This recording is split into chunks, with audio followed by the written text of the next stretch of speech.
Jon Jones is the greatest fighter of all time, is what you would say if you had no moral values and you stand for absolutely nothing.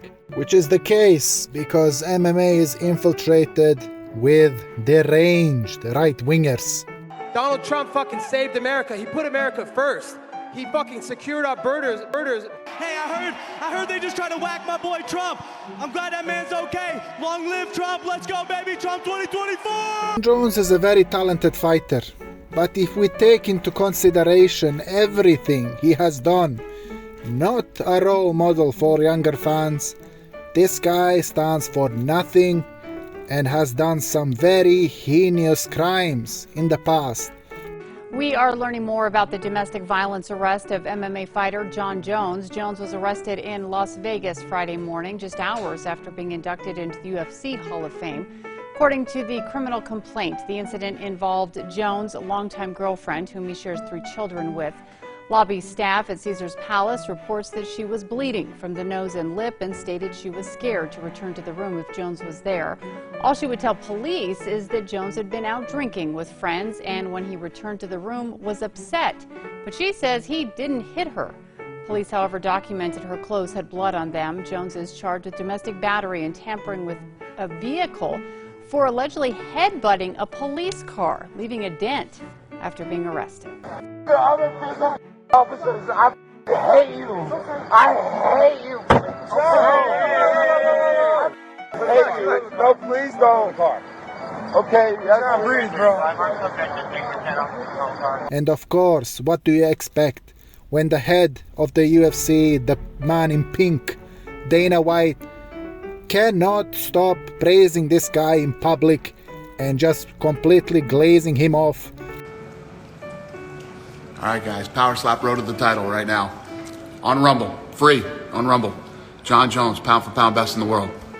The perfect fighter, striking. I'm going to get my balls busted nonstop for this one. Jon Jones. Defensive work. Jon Jones. Wrestling. Jon Jones. Chin. Yeah, Jon Jones. Personality. Ooh. Conor McGregor. Legacy. Jon Jones. Not to even mention all the PED failures that this guy has brought upon himself. Cannot even do PEDs and drugs accordingly in privacy and to not get busted and be plastered all over the MMA news for his PEDs abuse. And this guy completely nonchalant about all this, and MMA fans having the memory of goldfish.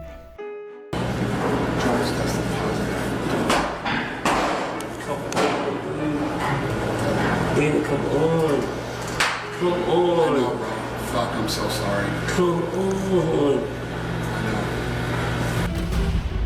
Devastating news for Jon Jones, who tested positive for a banned substance around UFC 214, that fight with Daniel Cormier.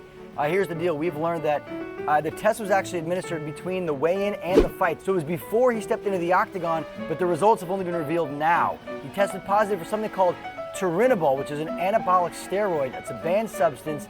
So Jon actually won that fight. He beat Daniel Cormier with a head kick followed by... So Stipe Miocic against Jon Jones. This is an interesting fight. This venue should have been somewhere in a retirement home because these two people are old. And we've seen Jon Jones footages in sparring, in training practice. This guy looks stiff as a board. So maybe there are little chances of him getting knocked out dead against Stipe, but highly unlikely, unfortunately. I think Stipe is just gonna roll over, and these people are preparing for the Alex Pereira showdown, and we've seen Jon Jones evading Tom Aspinall as if he is the plague himself. I am not faulting Jon Jones for evading Tom Aspinall. It does not bring anything to him, but putting this guy on GOAT status list is embarrassing. If MMA fans stand for justice, if they stood for equality, if they stood for something good, GSP would be their #1 pick. You cannot ignore these facts. You cannot ignore the PED abuses. You cannot ignore the scandals. Against DC in his second fight, he pops for PEDs and people are not even having a blink. Of course, we as fans, we deserve the Disney-like ending, please. Hopefully, we are blessed and we see the Man in Pink rage and we see Jon Jones knocked out dead by Stipe Miocic. Hopefully all this happens, but like I said, slim chances of all this happening. This guy is an old man, Stipe, and Jones, he's long. He has reach, and I think he can take Stipe down, and I think he can maul him. Jon Jones arguably loses against Alexander Gustafsson. He arguably loses against Reyes, and he arguably loses against Santos. All these fights, if this would have been any other fighter, this would be all losses on his records. But because for some reason Dana White has put this guy as representation of MMA, it's very interesting. It is as if Jon Jones is holding the entire MMA space together all by himself, carrying the UFC as if he is the best thing since sliced bread. It's very interesting since Dana White hasn't mentioned Jon Jones on the presidential speech after Donald Trump won his elections. Dana White went on the stands. He mentioned a couple of streamers and did not mention Jon Jones. This was actually a perfect timing to glaze him the last time. The last glaze in front of millions of people, and he doesn't do it. Nobody deserves this more than him, and nobody deserves this more than his family does. This is what happens when the machine comes after you. What you've seen over the last several years, this is what it looks like.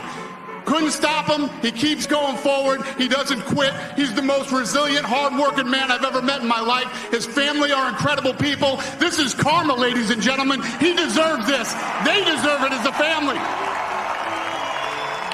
I want to thank some people real quick. I want to thank the Nelk boys, Aiden Ross, Theo Vaughn, Bustin' with the boys, and last but not least, the mighty and powerful Joe Rogan. And thank you, America. Thank you. Have a good night. Maybe this is some kind of a bad omen for Jon Jones, but we will see. Unfortunately, grounds are being laid for Jon Jones to become, unfortunately, the greatest of all time. He's gonna have Miocic on his record, who is possibly the greatest heavyweight of all time.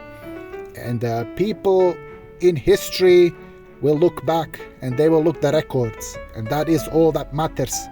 All the PEDs, all the outside activities, criminal activities this guy has perpetrated and inflicted damages on other people. This is none of these people concerned, and this is the world we live in.